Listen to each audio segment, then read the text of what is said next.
coworker is an intelligent customer success partner. Welcome to AI and the Future of Revenue Retention podcast, where we explore how AI is transforming customer success and revenue growth. I'm Sushil, founder of Coworker. We work with revenue and customer success leaders to improve revenue retention using AI. Let's get started. Today, I'm joined by Kevin Barry, head of customer success at Tiger Data, who has led global team managing 100 million plus in revenue, delivered a 19-point NPS improvement in just 6 months, and transformed customer success into a commercial engine, delivering millions in upsell growth and cost efficiency. Hi, Kevin. Welcome to our podcast. Thank you so much for having me. Great. Generally, we start with a little bit about yourself so that our viewers will know about you more. Sure. So my name's Kevin Barry. I've been in customer-facing leadership roles for the better part of the last 10 years. I'm currently with an organization called Tiger Data. We are a database infrastructure company serving developers. We are the creators of a database called Timescale DB. So if you think about massive amounts of time series data, i.e. data that is continually generated on some sort of time cadence, we really excel in use cases with like large amounts of sensor data, physical devices, medical devices. So a common use case is like an oil and gas company could have sensors on pipelines, and then they run this time series data against ML models to do anomaly detection to potentially forecast leaks or dispatch maintenance crews to different pipelines. There's a lot of different applications like that within energy, within manufacturing, within IIoT. I've only been at the organization for about 6 months, so we're rapidly growing and scaling and kind of building the right foundation for our customer-facing teams. We have, one of the kind of the only products in this space that really excels, and company was kind of traditionally like a PLG go-to-market motion. We've transitioned into a hybrid PLG SLG model, and we're now kind of building the team and the motion that can really retain and grow kind of larger enterprise customers as we've gone upmarket. So it's been an exciting challenge, and consumption-based pricing model, a lot of opportunity to experiment with AI. Before this, I was at a company in the HR tech space called Degreed. I spent about 6.5 years there building out all of the customer-facing teams. That was a little bit different, kind of more of a traditional enterprise top-down sale model, all Fortune 2000 customers with enterprise-wide deployments. So that was a great run and a great opportunity to kind of build. And yeah, that's a little bit about my foundation.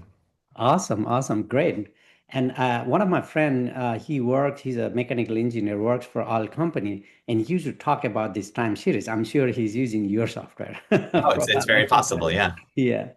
Moving forward, I think if you can give us some overview of what's your overall revenue retention strategy, or strategy, you want to call it playbook or framework, whatever you want to call it. Right? What's your overall strategy from revenue retention perspective? Yeah, that's a great question. There's so many ways you can answer the question, and I think like everything, it depends on your context and your environment. But the mental model that I've landed on that I think transfers across any business and any industry is revenue retention is a function of 6 things. Number one, does your customer have quantified business outcome achievement that they were able to realize through the use of your product or platform? So this could be, a positive business outcome, a verified business outcome. It's essentially a proxy for ROI. And it's not only can you prove that, but do the right stakeholders know about it, and are their perceptions aligned with the value that your product is delivered? How you actually execute on that can vary a lot depending on your go-to-market motion, depending on your product, depending on your personas. But to me, that's the number one thing, because ultimately, if you're not getting value from a product and you don't perceive you're getting value, you're not going to use it. I think the second most important thing is multi-threaded relationships with decision makers, executives, and buyers. And you could challenge me and say, well, in a consumption-based PLG pricing model, executive engagement doesn't really matter as much. I would argue that it does, because if you're in a PLG model where a user is swiping a credit card, you're going to get to a point at some place in your growth, as long as you're a B2B company, where to win larger customers, to win more workloads, to expand kind of your footprint within an organization, you're going to need to interact with and build trust with individuals who have a wider purview and a wider remit than just kind of the individual contributor work on their desk. And I think it's never too early to start building out that motion, because it is a very different skill set in motion. So do you have multi-threaded relationships with executives? Do you have the right systems, processes, and tools in place as an organization to build that? It could be executive sponsorship programs. It could be building a community. It could be hosting dinners. But who you know is very important. And especially as you get into 6 and 7 figure contracts, you need to have those relationships essentially. So that's number two. Number three is typically every company has at least one, if not three or four sticky use cases, meaning there are certain use cases where they are less vulnerable to competitors, where they have exceptional product market fit. And from a retention perspective, do you have one of those use cases in place? So in my current context for a time series workload, essentially what we do as a database company is we help developers who want to stay on Postgres overcome a read and ingest bottleneck performance problem that they will inevitably hit at some point due to the volume of time series data that we have. And as long as we're powering a transactional use case in that framework, we don't have competitors. And it's a very clear problem that we're solving. And I think, every company kind of has its own typically sticky use case or sticky feature set. So I think it's important to develop a point of view on what those are and then meticulously track your customers and manage to ensuring that your customers are adopting those use cases.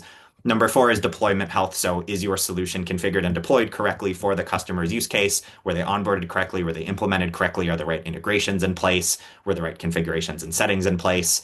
Number five, I do look at sentiment data. I don't think sentiment is the ultimate predictor of retention, but perceptions are important. At the end of the day, I think one of the risks as a company scales is you can become more inwardly focused and you lose that customer perception. And at the end of the day, the customer is always right because their perception is what matters the most. So there's a bunch of different ways you could look at this or measure it, but it could be everything from sentiment and tone in written communications and support tickets to a customer's perception that they state to you when you're having, more of an executive check-in. I do think that's an influence. And then finally, I think there are certain events and situations that can cause risk and friction. So you need to be aware of where are our customers experiencing risk and friction. It could be confidence in roadmap. It could be product stability, outage, performance related concerns. It could be maybe product feature requests.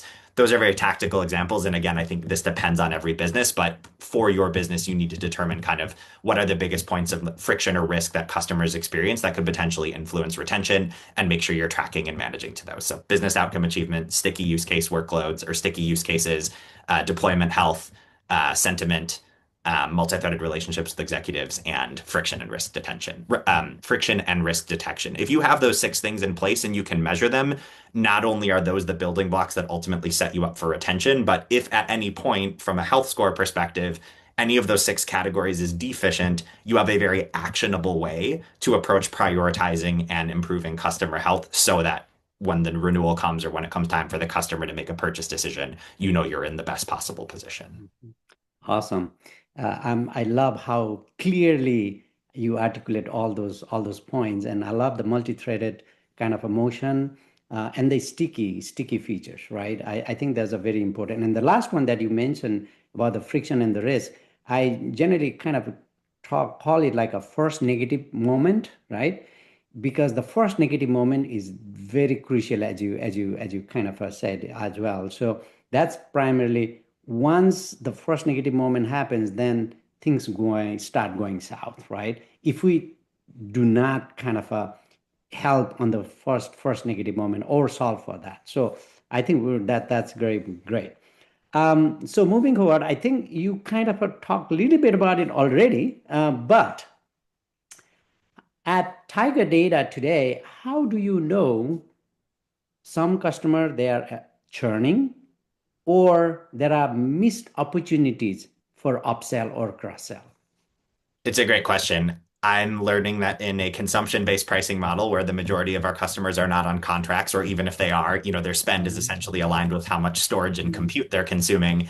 It's a really hard problem to solve. So these are all kind of hypotheses and working definitions. But where we've got to today, we've segmented our customers into kind of four main categories. We have a self-serve kind of open source free product that's a community tier. Right now, our support team and professional services teams work with those customers on a limited basis, but we do not have like named CSM coverage there. Then we have kind of a one-to-many scaled CS motion where we have CSMs, but they're not named on accounts. They're running at-scale programs, webinars, highly personalized, asynchronous emails, that kind of thing. And then in our top two segments where we have customers spending, six figures and up a year with us, we have named CSM. So I mentioned that because our strategy varies by segment. In our one-to-many segment, we rely very heavily, almost exclusively on AI. So we monitor changes in spend on a daily, monthly, and weekly basis. We monitor kind of users and admin accounts in the platform. We monitor public news and public data about a given organization. We have a lot of customers in like the crypto and fintech space, so that's obviously a industry that can be very cyclical depending on kind of macroeconomic trends. And oftentimes we see companies, going from 0 to 200 million almost overnight, and we also see companies go out of business. We monitor CRUD data, so create, update, read, delete data like in and out of the database.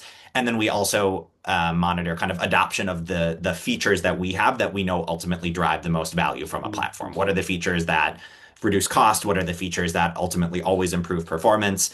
And then we also have ways that we can monitor proactively query latency and other potential points of friction. So those are things that kind of help us get an idea of, we can infer use cases based on transcripts and calls and public data. We can then, based on our telemetry, match it with those use cases to say, okay, does this fit a cohort of customers who's been successful in the past? Are there query patterns within standard deviation of kind of a standard customer's query patterns or not? And then essentially what we do with that data once we've measured it is we flag it through AI for the small CS team that we have in that segment for intervention. So these are the top 20 accounts at risk. Our self-built AI solution will actually draft a personalized outreach to the customer that the CSM can human in the loop either edit or approve to send. I will say we work mostly with software developers and then like VPs of engineering and CTOs. So a lot of those personas, especially in certain industries like crypto, don't want to meet and talk about business outcomes. They don't want to meet with somebody salesy. So we've designed that motion very deliberately, so that we're kind of giving actionable and highly personalized like configuration advice based on their use case, because that's kind of what we've learned working with those customers over the years. With our CS kind of owned accounts where we have named CSMs, we run those much more like you would a traditional account management function where we're meeting with an economic buyer on a regular basis. We're doing QBRs, we're doing regular meetings. So we have kind of through human input, a lot higher fidelity visibility into business outcome achievement. We can help influence what that is. A customer is going to tell us if their deployment isn't healthy. We deeply understand their workloads and their business, cases, their business use cases for our product. So that is more human. We lean more on our humans. We still use the same telemetry and the same AI health scoring, but we have CSMs essentially make a call for a retention outcome at all times based on kind of their collective analysis working with that customer. And then the final thing I'll say is we to kind of help with AI, all of the same call transcript analysis, use case inference that we have in our one-to-many tier, we have in our upper tiers, but the CSMs can make more edits or changes to the outputs of those models so that we have kind of the best of the human accuracy, and we're not asking CSMs to go in and do all of that manual work. So an example of that is, every call that we have is recorded. We use a AI tool that automatically populates CRM data based on what's happening in the calls. So CSMs don't really need to take notes. They can just go in and make, basic edits if something was erroneous or inaccurate. And then same thing for call prep. We have AI agents that will automatically put together, the entire swath of the customer's data, any changes from the last month. It'll remember action items. It'll help draft success plans. So that's helped us, I think, to achieve a much larger book of business and a much larger level of scale so that the team can focus more on discovery questions, giving consultative guidance and advice, and building relationships versus kind of managing the internal processes that keep us, that give us good visibility into our customers' health. Awesome. I think you are one of the most advanced on leveraging AI that I had podcast with. So that's really glad to hear that. Okay. So I think you kind of touch upon again. My next question would be: well, you identify the signal. What is the bottleneck to take action from kind of signal to action, right? To customer, because generally many times we have the signal, but the delay happens between the signal and the action. But looks Absolutely. Like you have some of them under control. But you want to elaborate anything on that one? If there's any bottleneck still? Yeah, so I do think there's a couple bottlenecks. One, I am very bullish on AI. It is still new. We're still experimenting, and AI is not always accurate. And I actually think one of the biggest things to watch for any customer-facing leader adopting AI is to make sure you are not using AI, or you're not allowing your team to use AI as a way to outsource critical thinking, or as, a substitute for critical thinking. And I've seen so many situations where a team over relies on the output from an AI model And for whatever reason, the AI model misses the most important thing. Meaning, if I were to go talk to an executive sponsor or an economic buyer within an account, their perception is that we're not meeting their expectations, we're falling behind what they perceive other competitors in the space to be doing, and AI didn't catch that. And that is like the glaringly obvious, most important thing in a, 6, 7 figure relationship in a B2B SaaS environment that you could learn or hear from a customer. And it's still very possible that AI doesn't catch those things. So I think when you do have humans in the loop in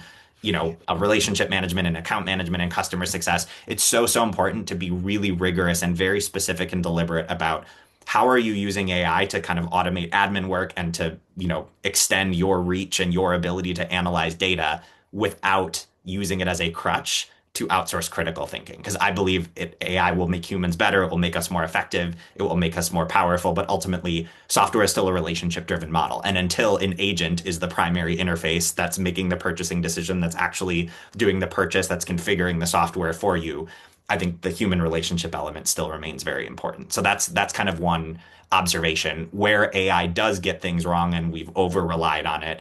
You don't really have the accurate picture of what's going on, and therefore you're not intervening or setting up the right conversation in the first place. So I think that's one challenge to watch. I think the second bottleneck issue does come from scale. So we have a very small team, we have a very large book of business. Obviously, there's a lot of changes and fluctuations within our customer base on a daily basis, given our pricing model and the type of product that we have. So sometimes the challenge is we have all of these possible signals. Which signals are real? Which ones do I prioritize to follow up on? And what if I haven't talked to this customer before? Or what if this customer went from spending 10K a month to 100K a month over the last 2 weeks?